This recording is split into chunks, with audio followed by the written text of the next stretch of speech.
Hello guys, so welcome back to our YouTube channel एजुइग्नू। तो आज की वीडियो में हम बात करने वाले हैं यूनिट 2 के सेकंड टॉपिक पॉलीन्यूक्लियर हाइड्रोकार्बन की। हम पहली वीडियो में हम बात कर चुके हैं एक्टिव मिथिलीन ग्रुप की। ये हमारा यूनिट 2 का ही टॉपिक है। यूनिट 2 बेसिकली हमारी क्या है, polynuclear hydrocarbons and IR spectroscopy. इसके कुछ टॉपिक्स जो हैं हमने फुल ओवरव्यू के अंदर बात की थी कि इसके कुछ टॉपिक्स हैं जो रिपीट करता है बार बार, तो उसको हम पढ़ेंगे। तो आज की वीडियो में हम पॉलीन्यूक्लियर हाइड्रोकार्बन्स के बारे में पढ़ेंगे। क्या होते हैं पॉलीन्यूक्लियर हाइड्रोकार्बन्स? पॉलीन्यूक्लियर का मतलब होता है एक से ज्यादा। हाइड्रोकार्बन्स एरोमेटिक हाइड्रोकार्बन्स है। पॉलीन्यूक्लियर एरोमेटिक हाइड्रोकार्बन्स मतलब जो एरोमेटिसिटीज को शो करते हैं, जो हक्कल रूल को फॉलो करते हैं। बेसिकली क्या होता है, एरोमेटिक नेचर के होते हैं। और हम इसमें क्या पढ़ेंगे, हाइड्रोकार्बन्स जो कि हम कार्बन से बने हुए कंपाउंड हैं, तो एक से ज्यादा। ये बेसिकली क्या होते हैं, पॉलीन्यूक्लियर एरोमेटिक हाइड्रोकार्बन्स रिंग्स वाले स्ट्रक्चर्स होते हैं। जो रिंग वाले स्ट्रक्चर होते हैं, तो इसमें पॉलीन्यूक्लियर का बेसिकली मतलब क्या है कि एक से ज्यादा रिंग। अब एक से ज्यादा रिंग जो है वो कई तरह से अटैच हो सकती है आपस में। वो आइसोलेटेड फॉर्म में भी हो सकती है, वो फ्यूज्ड फॉर्म में भी हो सकती है। तो चलिए चेक करते हैं कि बेसिकली ये है क्या।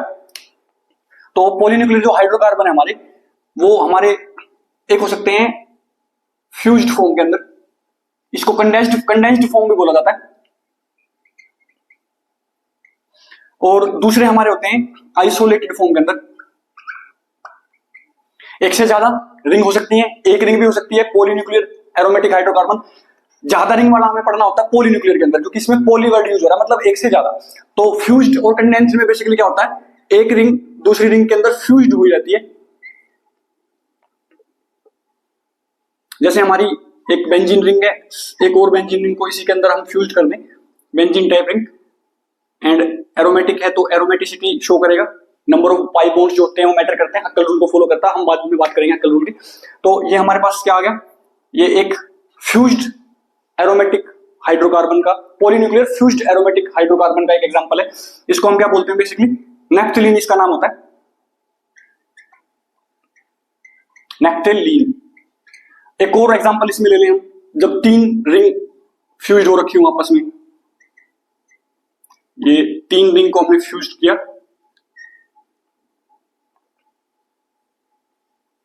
नाउ बॉन्डिंग इसमें हम करेंगे पाई बॉन्डिंग। तो ये हमारी होती है, ये होता है नेफ्थलीन, जिसमें दो रिंग होती है फ्यूज्ड। ये हमारे पास क्या होता है, तीन रिंग जिसके अंदर फ्यूज्ड होती है, ये हमारे पास होता है एंथ्रासीन। अब ये नेमिंग है, आपको याद रखना पड़ेगा। कॉमन नेमिंग आईयूपीएससी नेमिंग में भी इन्हीं से बेसिकली ये नाम बहुत इंपॉर्टेंट है। जब आपके पास इसमें आगे आता है नोमेनक्लेचर, तो नोमेनक्लेचर जब हम पढ़ते हैं तो इन्हीं के बेसिस पे नाम नेमिंग की जाती है कि ये पोजीशन क्या है, ये पोजीशन क्या है, ये पोजीशन क्या है, नंबरिंग देके यही नाम से हम आगे करेंगे। तो ये नाम इंपॉर्टेंट है, इनको आप याद रख लीजिएगा। आइसोलेटेड फॉर्म के अंदर क्या होता है, आइसोलेटेड फॉर्म के अंदर हमारे पास क्या होता है, ये फ्यूज्ड नहीं होती है, डायरेक्ट बॉन्ड के साथ कनेक्टेड होती है। जैसे हम बात करें, एक बेंजीन रिंग है,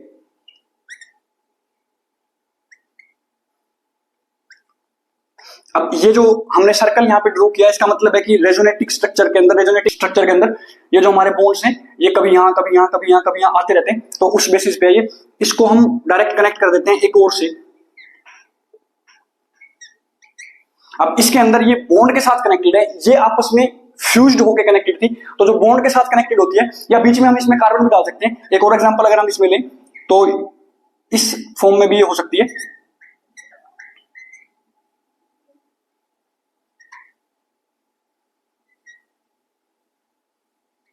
इस फॉर्म में भी हो सकती है। इसके अंदर भी दो रिंग है, एक से ज्यादा एरोमेटिक रिंग है, तो इसको भी हम क्या बोल सकते हैं, पॉलीन्यूक्लियर एरोमेटिक हाइड्रोकार्बन। अब ये आइसोलेटेड है तो इसको आइसोलेटेड बोल देते हैं। इसको हम क्या नाम देते हैं, हम डाइफिनाइल नाम दे देते हैं। एक ये फिनाइल ग्रुप, एक ये फिनाइल ग्रुप, दोनों अटैच है तो डाइफिनाइल बोल देते हैं। और ये होता है क्या, डाइफिनाइल, हमने ये मिथेन लिया हुआ है तो डाइफिनाइल मिथेन लिख लेते हैं, डाई मिथाइल मिथेन। ये बेसिकली नेमिंग है इसकी। तो ये दो फॉर्म में होते हैं, फ्यूज्ड फॉर्म में हो सकते हैं, कंडेंस्ड भी बोलते हैं उसको, और आइसोलेटेड फॉर्म में भी हो सकते हैं। अब हम इसके बारे में चेक करेंगे कि इनके नेमिंग कैसे करे जाते हैं। सबसे पहले इसकी फिजिकल प्रॉपर्टीज के बारे में बात कर लेते हैं। अब एरोमेटिक होते हैं तो ऑब्वियसली इनका मेल्टिंग बॉइलिंग पॉइंट होता है बहुत हाई होता है। क्यों होता है बहुत हाई, क्योंकि ये स्टेबल कंपाउंड्स होते हैं। एरोमेटिसिटी जहां पे भी आ जाती है, वो कंपाउंड की जो स्टेबिलिटी होती है उनको बहुत इंक्रीज कर देती है। और जो स्टेबल कंपाउंड्स होते हैं उनके मेल्टिंग पॉइंट बॉइलिंग पॉइंट होते हैं वो लिटरली हाई हो जाते हैं। तो ये हाई होते हैं इनके मेल्टिंग बॉइलिंग पॉइंट। और क्या होता है, वेपर प्रेशर इनका लो होता है, मेल्टिंग बॉइलिंग पॉइंट क्या होते हैं, हाई होते हैं। तो ये इनकी कुछ फिजिकल प्रॉपर्टीज थी एरोमेटिक हाइड्रोकार्बन्स की।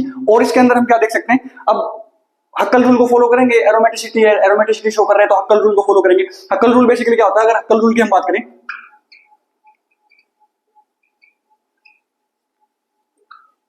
हक्कल रूल हमारे पास क्या होता है, सबसे पहले तो हक्कल रूल बोलता है कि जितने भी उसके अंदर कार्बन एटम्स हैं या जितने भी उसके अंदर एटम्स हैं वो सभी क्या होते हैं, sp2 हाइब्रिडाइज्ड होने चाहिए। sp2 हाइब्रिडाइज क्या है कि हाइब्रिडाइजेशन फाइंड आउट हम करते हैं कि कितने ऑर्बिटल्स ने टेक पार्ट किया उस बेसिस पे, तो वो हाइब्रिडाइजेशन आपको निकालनी होगी। तो sp2 हाइब्रिडाइजेशन होनी चाहिए हर एक कार्बन एटम की, हर एक एटम की बेसिकली।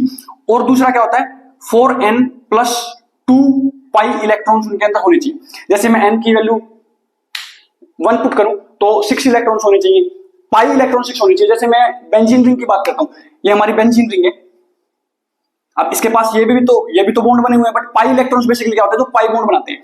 नाउ ये एक बॉन्ड 2 3 4 5 6, ये शेयरिंग के अंदर जो पाई इलेक्ट्रॉन्स हो रहे हैं यहाँ पे 6 आ रहे हैं, तो हक्कल रूल के इस पार्ट को फॉलो कर दिया। 6 पाई इलेक्ट्रॉन्स, एन की वैल्यू अगर हम पुट करेंगे तो 6 पाई इलेक्ट्रॉन्स यहाँ पे हैं, तो ये रूल तो फॉलो कर दिया। अब यहाँ पे जो है कार्बन है, हर एक कार्बन 1 2 3 4 5 6 कार्बन होते हैं, तो हर एक कार्बन जो होता है sp2 हाइब्रिडाइज होता है, तो ये क्या है, हक्कल रूल को फॉलो करता है, तो ये एरोमेटिक हाइड्रोकार्बन हो जाता है। नाउ इनकी फिजिकल प्रॉपर्टी के बारे में हमने बात की, हमने इनके स्ट्रक्चर के बारे में बात किया, हक्कल रूल फॉलो करते हैं एरोमेटिसिटी का, वो बात की। अब देखते हैं नैप्थलीन जो होता है हमारा, सर इससे पहले हम देखते हैं नोमेनक्लेचर के बारे में देखते हैं।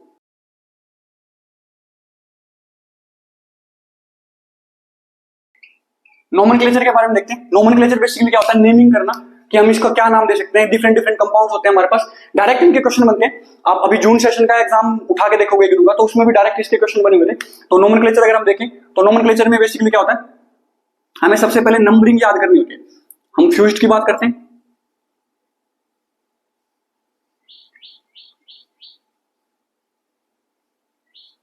ये हमारे पास है नैप्थलीन।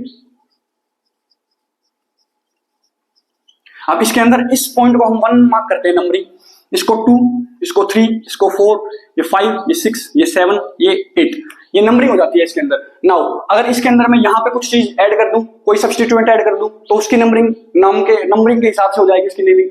जैसे हम इसका एग्जांपल लेके बात करें,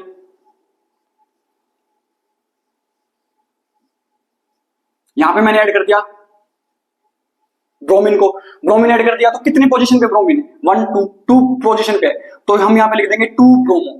यहाँ पे ब्रोमीन को एज इट इज ब्रोमीन लिखा जाता है क्योंकि ये सब्स्टिट्यूएंट है, तो यहाँ पे ब्रोमो लिखा जाता है। तो 2 ब्रोमो किसके ऊपर है, नैप्थलीन के ऊपर, तो 2 ब्रोमो नैप्थलीन हमारे पास इसकी नेमिंग हो जाएगी, 2 ब्रोमो नैप्थलीन, तो ये हो जाएगी। अब इसके अंदर किसी के भी हम यहाँ पे एक और का ऐड कर दे क्लोरो, तो ये क्या हो जाएगा 1 क्लोरो 2 ब्रोमो नैप्थलीन। और भी हम ऐड कर सकते हैं, वो जिस नंबरिंग के ऊपर वो आ रहा है, जिस नंबरिंग के ऊपर भी वो आ रहा है, तो बेसिकली वो क्या हो जाता है, उसका नेमिंग हम करते हुए नंबरिंग आगे डाल देते हैं एंड देन कंटिन्यू करते हैं। अब यहाँ पे एक और अगर मैंने जोड़ दिया तो यहाँ पे एक और सब्स्टिट्यूएंट हो जाएगा। तो इसकी नंबरिंग ऐसे होती है, अगर मैं 3 फ्यूज्ड रिंग की बात करूं, 3 फ्यूज्ड रिंग की बात करूं, तो उसकी हम नंबरिंग कैसे करते हैं,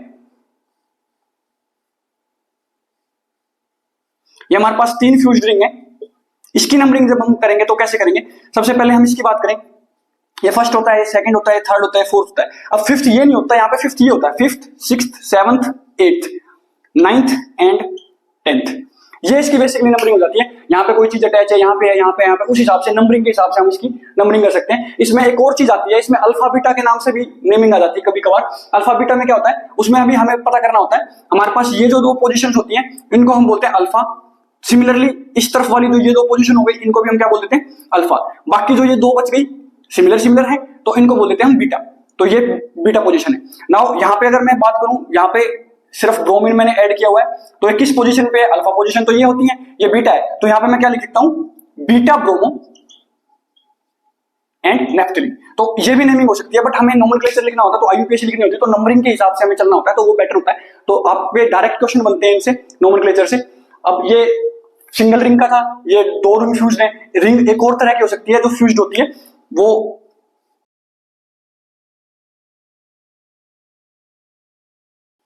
इस तरह से फ्यूज्ड रिंग भी हो सकती है। अब इनके अंदर भी हमें बनाना होता है बॉन्ड, डायरेक्ट इनको ऐसे लिख लेते हैं एक बार, क्योंकि बॉन्डिंग के अंदर ये क्या होता है, रेजोनेटिंग स्ट्रक्चर में होता है, एरोमेटिक कार्बन है, तो इसको हम क्या बोलते हैं,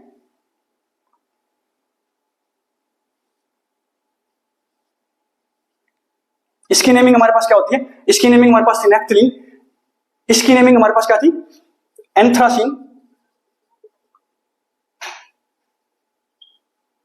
इसकी नेमिंग हमारे पास होती है फिनेन, फिनेंथ्रासीन।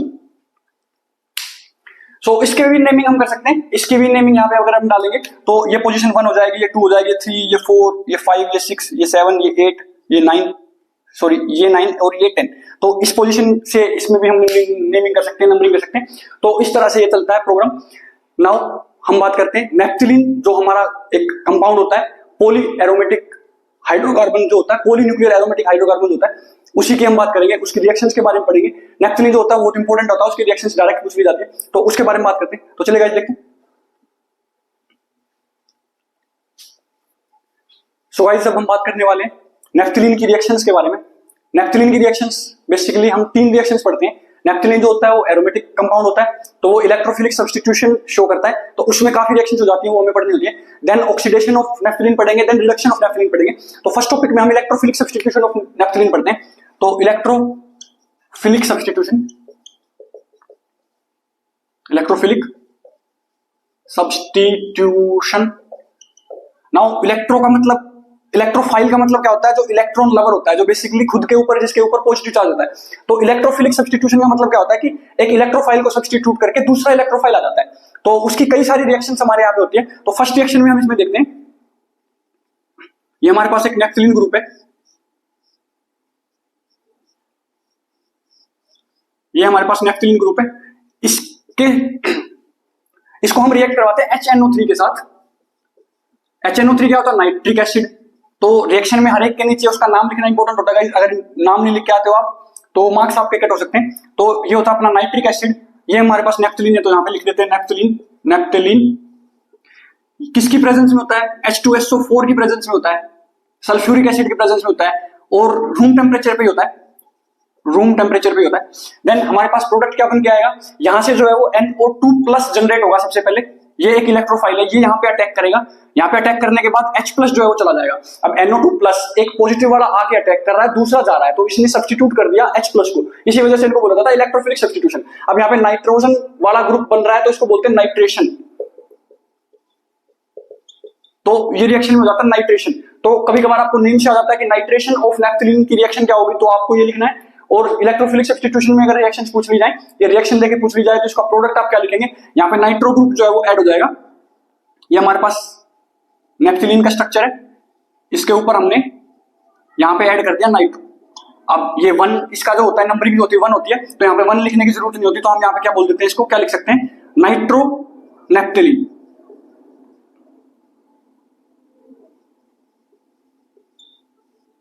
तो ये बन जाता है हमारा नाइट्रोनेफ्थलीन, और इसको अल्फा नाइट्रोनेफ्थलीन भी बोलते हैं, क्योंकि अल्फा पोजीशन पे आया होता है। तो ये थी हमारी नाइट्रेशन की रिएक्शन। सेकंड रिएक्शन में जब हम बात करेंगे, सेकंड रिएक्शन के अंदर हम नेफ्थलीन की ही बात करेंगे, क्योंकि इलेक्ट्रोफिलिक सब्स्टिट्यूशन ऑफ नेफ्थलीन हम पढ़ रहे हैं, तो नेफ्थलीन की ही सारी बातें होंगी। फर्स्ट नाइट्रेशन था, सेकंड केस में हम क्लोरीन वाला देखते हैं। क्लोरीन के केस में क्या होता है, तो ये हमारे पास नेफ्थलीन था, अब हम यहाँ पे नेफ्थलीन को रिएक्ट करवाएंगे Cl2 के साथ in presence of FeCl3। FeCl3 एक लुईस एसिड होता है, तो उसकी वजह से यहाँ पे जो है वो Cl माइनस को इसको पुल कर लेता है, और यहाँ पे जनरेट हो जाता है Cl प्लस। तो पॉजिटिव चार्ज वाला Cl जो है पॉजिटिव चार्ज में बहुत कम पाया जाता है, क्योंकि इलेक्ट्रोनेगेटिव होता है। यहाँ पे ये जो है वो जनरेट करता है किसको, Cl प्लस को। अब ये Cl प्लस इस पे अटैक करेगा, यहाँ पे Cl प्लस जुड़ जाएगा, और हाइड्रोजन जो था वो H प्लस में होकर बाहर चला जाएगा। तो यहाँ पे हमारे पास क्या बन जाता है,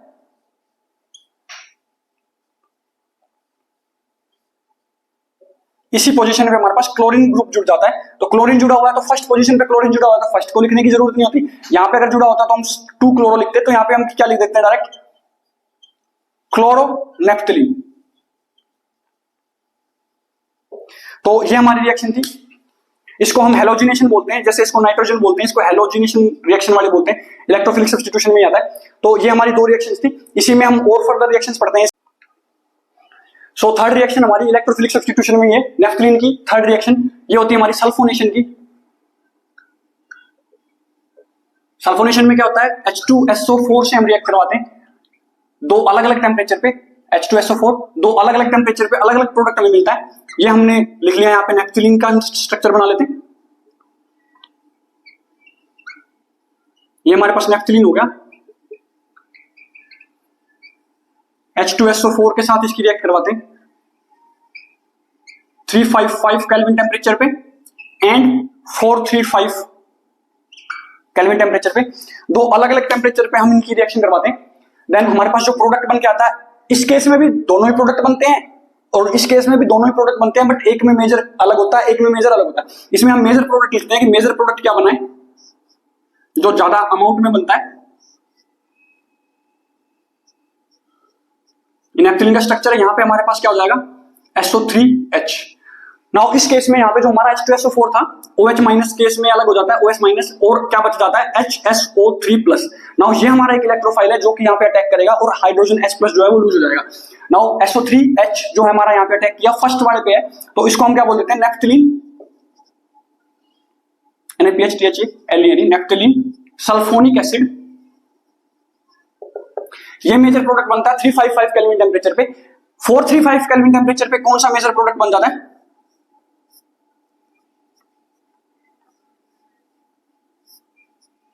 इस केस में यहां पे जुड़ जाता है SO3H। नाउ यहां पे 2 नैप्थेलिन सल्फोनिक एसिड बन जाता है, 2 नैप्थेलिन सल्फोनिक एसिड। दोनों अलग अलग टेम्परेचर है, अलग अलग टेम्परेचर पे हमारा जो प्रोडक्ट है वो अलग अलग आ रहा है। इस केस में ये मेजर बना हुआ है, ये भी यहाँ पे बनता है बट माइनर क्वांटिटी में बनता है, बहुत थोड़े में बनता है, तो इसको मेजर लिख लेते हैं। तो यहाँ पे ये हमारे पास मेजर बना हुआ है और यहाँ पे इस केस में हमारे पास ये मेजर बना हुआ है। नाउ इलेक्ट्रोफिलिक सब्स्टिट्यूशन के 2 लास्ट टॉपिक रह गए नैप्थेलिन के। इलेक्ट्रोफिलिक सब्स्टिट्यूशन रिएक्शंस में एक हमें पढ़ना होता है एल्काइलेशन, जिसके अंदर हमारा एल्काइल ग्रुप आके जुड़ता है। एक हमें पढ़ना होता है असाइलेशन, जिसमें हमारा असाइल ग्रुप, एसिटाइल ग्रुप भी बोलते हैं, वो आके जुड़ता है। तो चलिए उसको देखते हैं एक बार।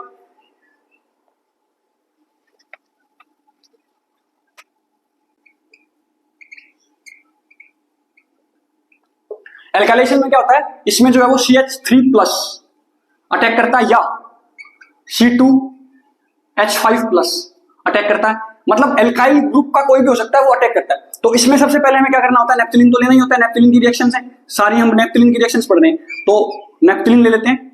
नैप्थेलिन के साथ हम रिएक्ट करवाते हैं CH3Cl का। ये हमारे पास क्या है, क्लोरोमीथेन।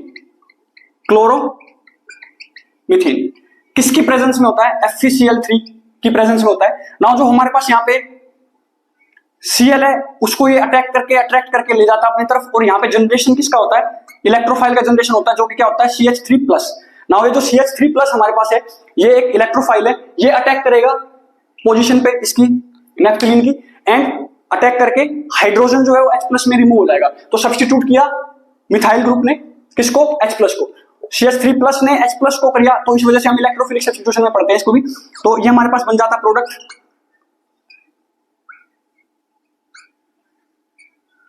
CH3+ यहाँ पे अटैक कर देगा तो CH3+ आ जाएगा। हाइड्रोजन वैसे यहाँ पे हाइड्रोजन है बट लिखते नहीं है हाइड्रोजन को, वो ऑटोमेटिक होता है, वैलेंसीज पूरी करने के लिए हमें हाइड्रोजन लिखना होता है। तो इसको हम क्या बोलते हैं, 1 मिथाइल ग्रुप है तो 1 पे लगा हुआ है, तो 1 लिखने की जरूरत भी नहीं होती वैसे, बट लिख भी लो 1 मिथाइल।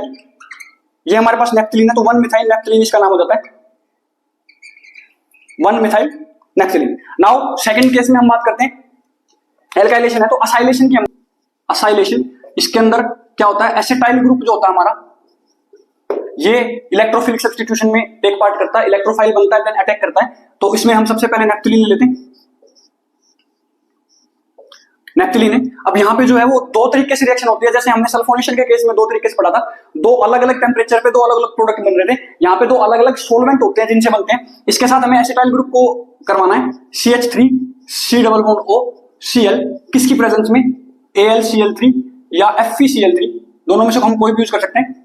ये बेसिकली क्या करता है, इस ग्रुप को, क्लोरीन के ग्रुप को खींचता है, अट्रैक्ट करता है, एंड यहाँ पे पॉजिटिव चार्ज आ जाता है, ये अपना बॉन्ड लेके यहाँ पे चला जाता है, यहाँ पे पॉजिटिव चार्ज आ जाता है। तो ये पॉजिटिव अगर आएगा तो ये वाला जो कंपाउंड है अपना, ये किस पे अटैक कर सकता है, इस पे अटैक कर सकता है। अब फर्स्ट सोलवेंट के अंदर हमारे पास क्या बनता है, जब सोलवेंट हमारे पास क्या होता है, C2H2Cl4, और सेकंड सोलवेंट हमारे पास क्या होता है, C5H5Cl।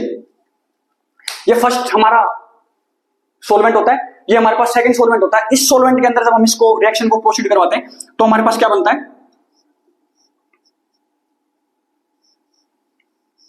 नैप्थेलिन के ऊपर अल्फा जो पोजीशन होती है, फर्स्ट जो पोजीशन होती है, उस पर अटैक करता है हमारा C+OCH3।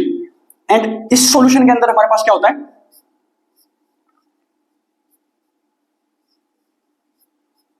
बीटा पोजीशन पे हमारा क्या अटैक करता है, C+OCH3। 3। तो इस केस में ये प्रोडक्ट बनता है मेजर, इस केस में ये नीचे वाला प्रोडक्ट बनता है मेजर। इसको हम एसिटोनेप्थलीन भी बोल सकते हैं, एसिटोनेप्थलीन।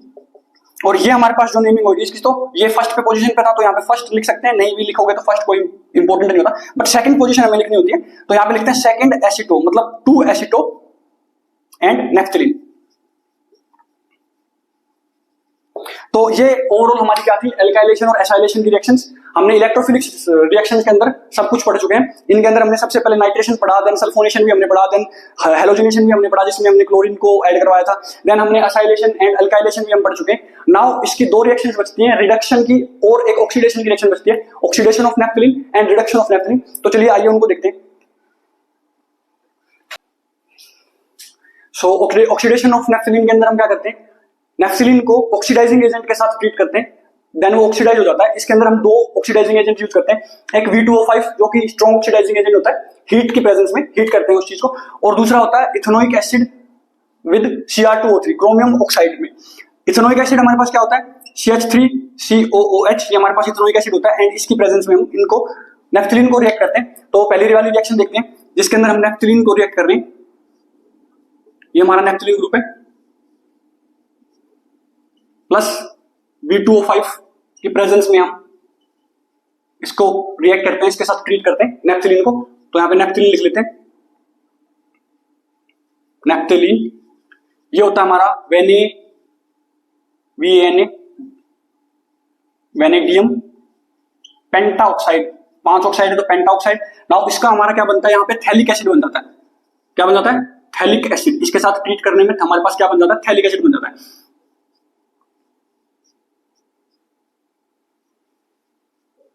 इसके अंदर 2 COOH के ग्रुप होते हैं, ये दोनों अटैच हो जाते हैं। देन फर्दर इसके अंदर अगर हम थोड़ा और हीट करेंगे तो इसमें से वाटर और रिलीज हो जाता है, एंड यहां से अगर हमारे पास वाटर रिलीज होगा ये, then C double bond O ये तो रह जाएगा।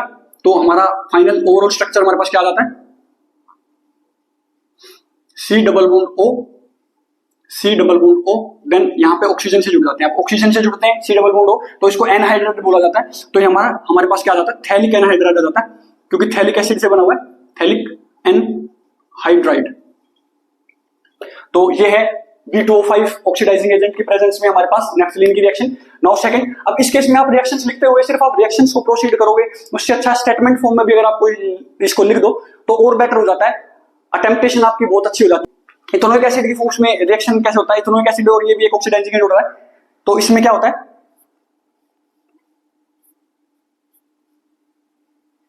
ये हमारे पास है नेप्थलीन की reaction, ethanoic acid Cr2O3 chromium oxide की प्रेजेंस में। तो यहां पे हमारे पास क्या बन जाता है, एक कीटोन का ग्रुप बन जाता है,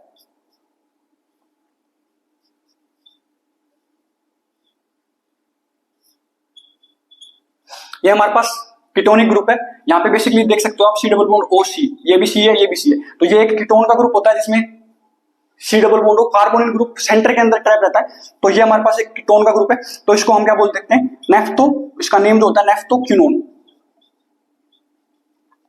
और 1,4 लिख सकते हैं क्योंकि 1 पोजीशन पे 2, 3 और 4, 1,4 पे है तो 1,4 नेफ्थोक्विनोन। तो ये हमारे पास ऑक्सीडेशन ऑफ नेप्थलीन है। नाउ एक रिएक्शन हमारे पास रहती है रिडक्शन ऑफ नेप्थलीन, उसको भी हम देख लेते हैं।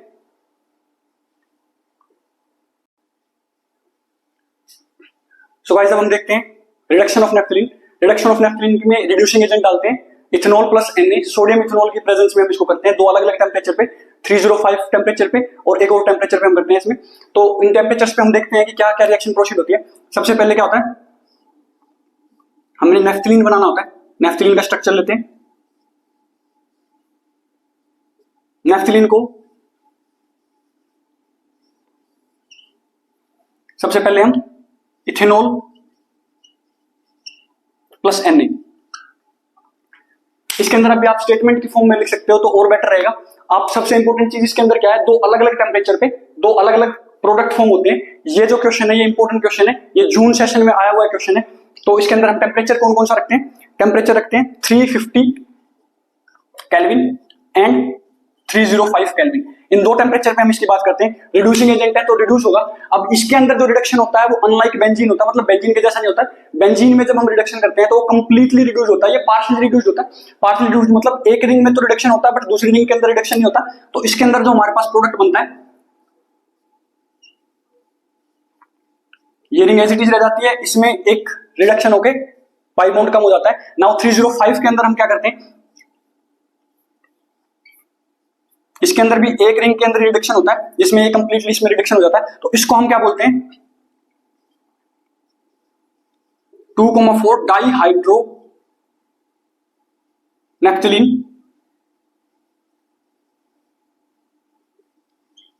और यहां पे कंप्लीटली है तो इसको बोलते हैं 1, 2, 3,4 टेट्रा हाइड्रो नेफ्थलीन।